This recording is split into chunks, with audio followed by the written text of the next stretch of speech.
할렐루야. 오늘 새벽을 깨워 함께 하신 우리 모든 성도님들 잘 오셨습니다. 주님의 사랑을 축복하고 환영합니다.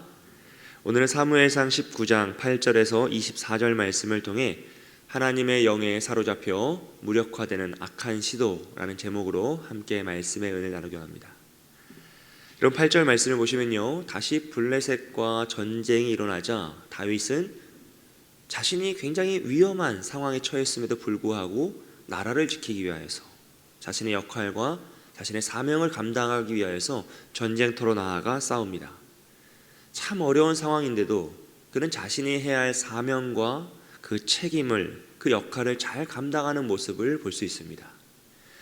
여러분, 결국 사명과 충성이라는 것은요, 자신의 상황과 자신의 마음에 흔들리는 것이 아니라 자신의 역할을 다 감당해내는 것이죠.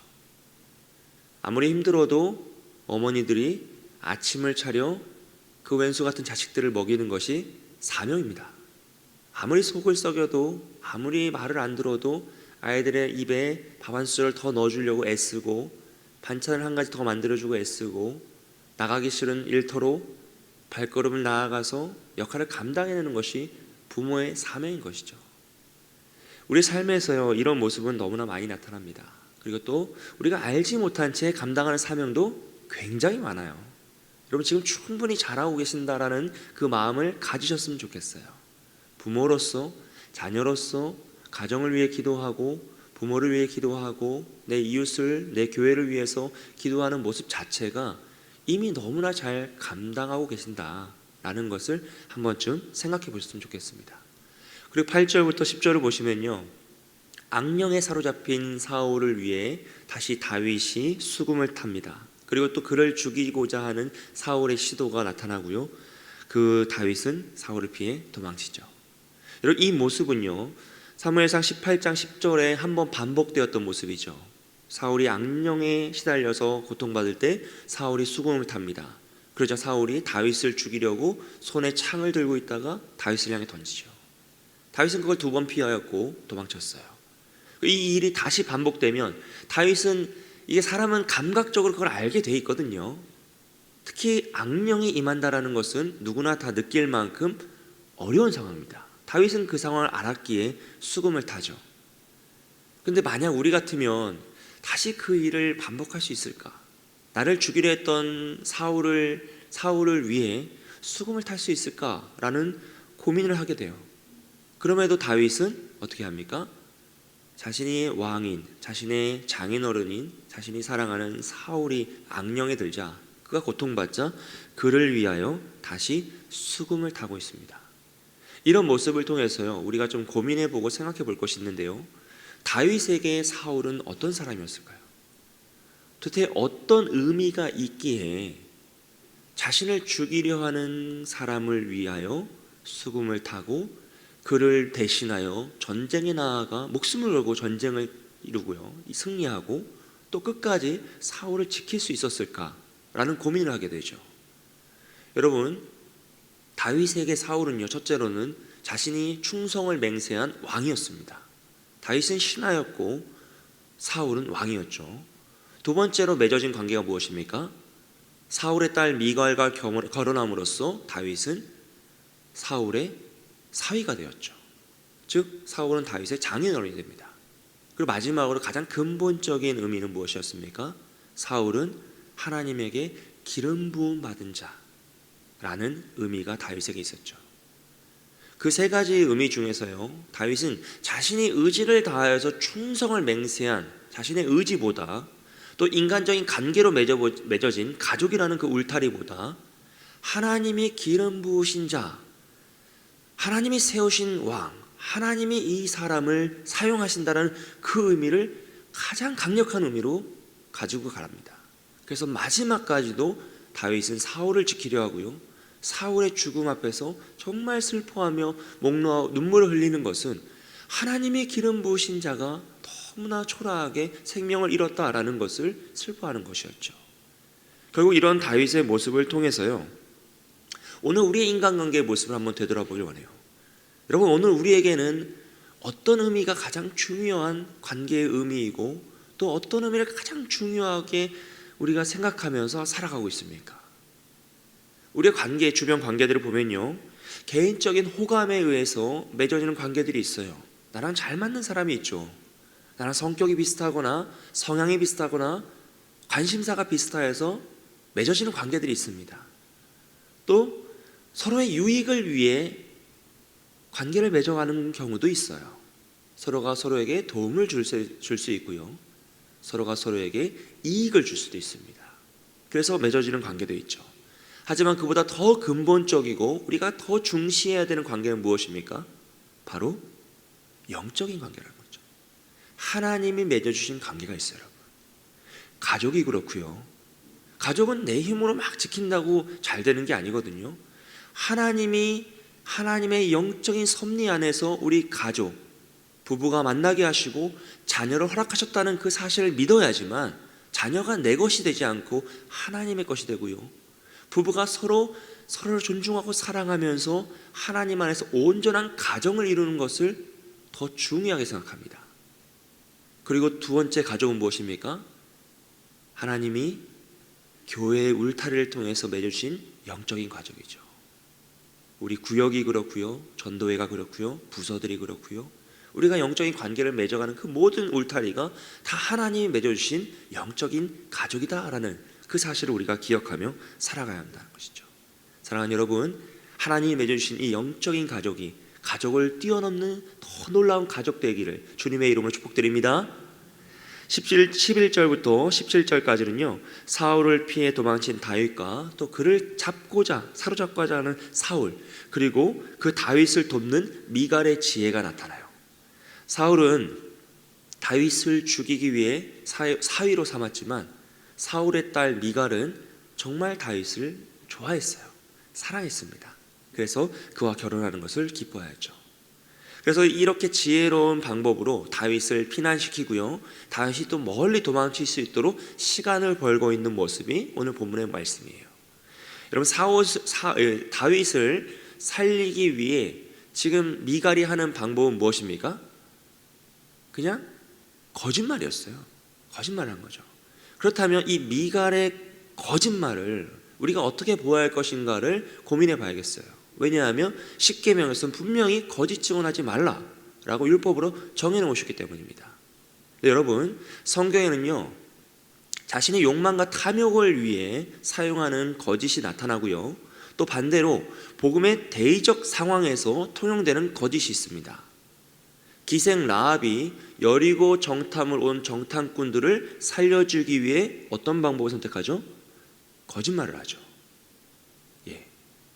압살롬이 다윗을 죽이려 할 때 제사장 사독은 거짓말로 압살롬을 속여서 그의 지혜를, 그의 방법을 막습니다. 그래서 다윗을 살리는 거죠. 오늘 성경에서요, 미갈은 다윗을 살리기 위해 거짓을 사용하고 있어요. 선교의 역사에서는 이런 경우가 너무 많습니다, 여러분. 선교 초창기에 선교 금지 구역에 선교하러 가셨다가 잡히신 선교사님들이 고문을 당해요. 너희 팀으로 오는 그 선교팀을 다 잡기 위해서 고문을 많이 당하셨어요. 그때 그 선교사님들이 자신의 팀을 보호하기 위해 거짓 자백을 하시죠. 여러분, 이런 경우는 선교의 역사에 너무나 많고요, 기독교 역사에 너무나 많습니다.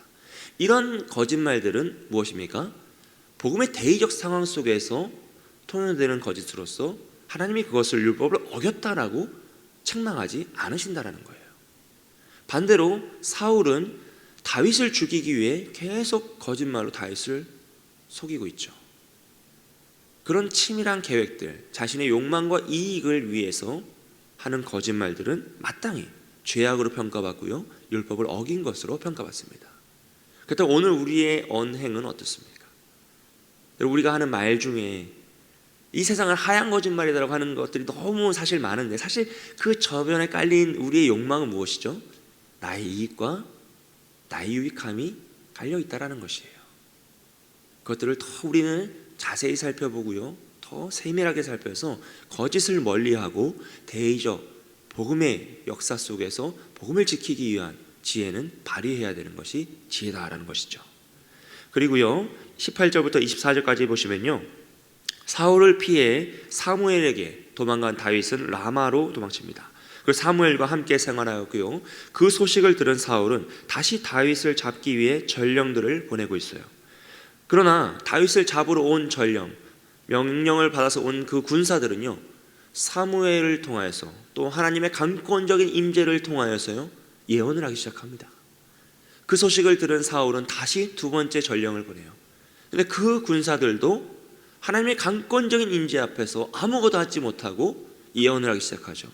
세 번째 전령 역시 또 그랬습니다. 그러자 결국 사울은 자신이 직접 다윗을 잡아 죽이겠다라는 마음으로 라마로 갔죠. 하지만 그 역시도 하나님의 강권적인 임재 앞에서 예언을 하며 무력해집니다. 사울은 자신이 보낸 전령들이 하나님의 임재 앞에서 무력해지는 그 상황을 3번이나 보고를 받았어요. 그럼에도 불구하고 사울은 깨닫지 못합니다. 그리고 자신이 직접 가서 하나님의 임재 앞에서 무너져 버리죠. 하루 밤낮을 옷을 벗고 예언을 하며 하나님의 강력한 임재 앞에서 자신의 모든 방법이 무력해지는 것을 경험하였습니다. 여러분, 이렇게 사울이 성령의 임재를 받고 예언하는 것은 사울이 처음 기름 부음 받았을 때 그가 경험하였던 놀라운 은혜였습니다. 이것을 다시 상기시키신 하나님의 배려이고요, 하나님 깨닫게 하시는 역사이죠. 그럼에도 불구하고 사울은 깨닫습니까? 깨닫지 못합니까? 깨닫지 못하였어요. 여러분, 너무나 슬픈 모습이고요, 어찌 보면 인간의 무지한 모습입니다. 여러분, 영적 침체라는 것을 우리가 살다 보면 경험하잖아요. 지칠 때가 있고 낙심될 때가 있고요, 어려울 때가 있습니다. 그때 우리가 해야 될 것이 무엇일까요? 제가 추천드리는 가장 좋은 방법은요, 우리가 첫사랑의 감격을 회복하는 것이죠.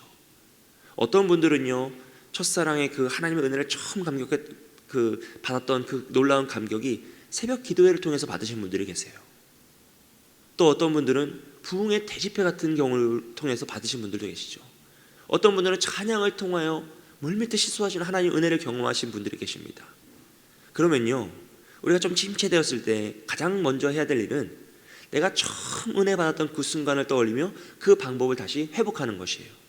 새벽에 은혜 받으신 분들은 새벽을 깨우시고, 찬양을 통해 은혜 받으신 분들은 하루 종일 찬양을 틀어놓고 찬양을 가까이 하시면서 입술로 고백하시고, 예배를 통해 은혜 받으신 분들은 말씀의 자리를 사모하여 찾아 나오고 예배를 드리면서 그 은혜를 회복하기를 소원해야 되는 것이죠.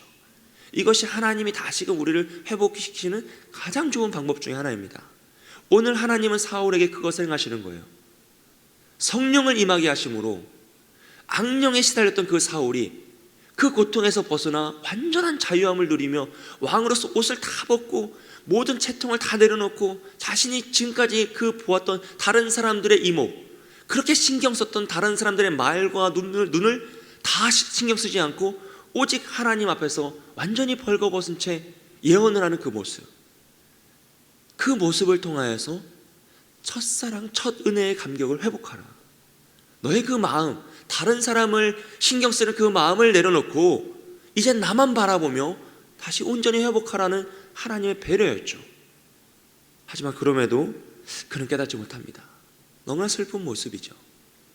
사랑하는 여러분, 결국 우리의 인생이라는 것은요, 사람이 무엇인가를 막 힘써 하고 지혜롭고 하고 방법을 찾아서 살아가는 것처럼 보이지만 결국 하나님 앞에서 너무 작은 것이에요. 너무 보잘것이 없죠. 시편에 보면요, 하나님이 악인들의 방법을 하늘에서 보시고 비웃으신다 그랬어요.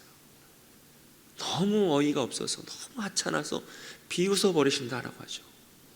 결국 인생은요, 하나님이 도우시지 않으면 할 수 있는 것이 없고요, 하나님이 막으시면 이룰 수 있는 것이 없습니다. 하나님이 도우시면 막을 자가 없고요, 하나님이 이루시면 못할 일이 없습니다.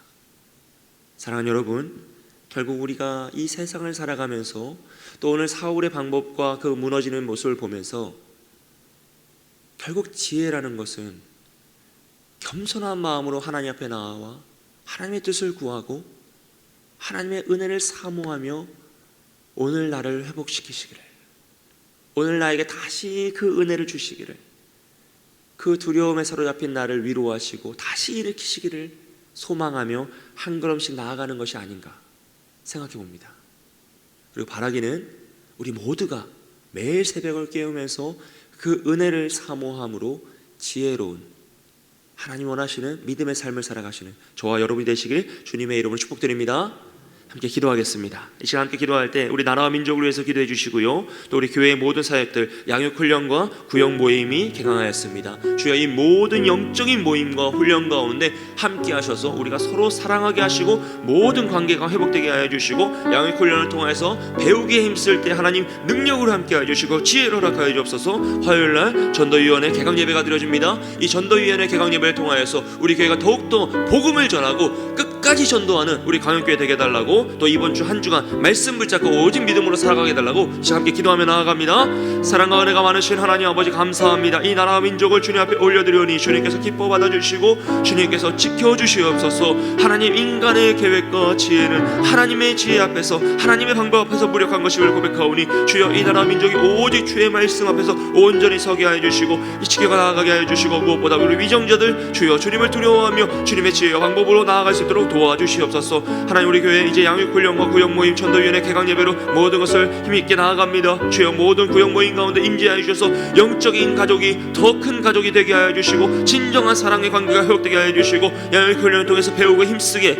하여 주시고 진리의 말씀을 배우며 주의 말씀 가운데 힘있게 나아갈 수 있도록 도와주시옵소서. 전도위원회 개강 예배 가운데 은혜 주시길 원합니다. 우리가 힘써 복음을 전하게 하여 주시고 마지막까지 복음을 전하는 우리 광역교회 되길 소원하오니 오직 복음 앞에서 힘써 나아가게 하시도록 주님 도와주시옵소서. 하나님, 무엇보다 이번 한 주간 말씀 붙잡고 청결한 마음으로 정직한 마음으로 주님 앞에 서게 하여 주시고 오직 주님의 은혜를 사모하는 믿음의 삶을 살아갈 수 있도록 우리 모든 성도님들 붙잡아 주시옵소서. 사랑과 은혜가 많으신 하나님 아버지, 사울의 그 모든 악한 계획이 하나님의 인지 앞에서 무너지는 모습을 봅니다. 하나님, 간구하기는 우리의 삶의 모습이 사울과 같지 않게 하여 주시고, 하나님이 은혜 주실 때 깨닫게 하여 주시고 기회 주실 때 회복하게 하여 주시고, 오직 하나님만을 의지하여 하나님의 뜻을 구하는 지혜가 있을 수 있도록 도와주시옵소서. 사랑하는 우리 강영교회 양육훈련과 구역모임과 전도위원회 개강 예배를 드리오니 주님께서 모든 모임 가운데 임재하여 주시고 모든 훈련 가운데 지혜해 주시고 오직 복음으로 앞서 나아가는 우리 모든 성도들의 입술에 성령님 할 말을 깨닫게 하여 주셔서 우리가 복음을 전하는 자로 믿음의 삶을 살아갈 수 있도록 도와주시옵소서.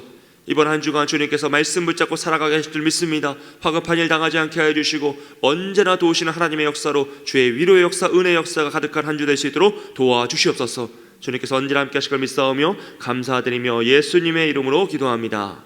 아멘.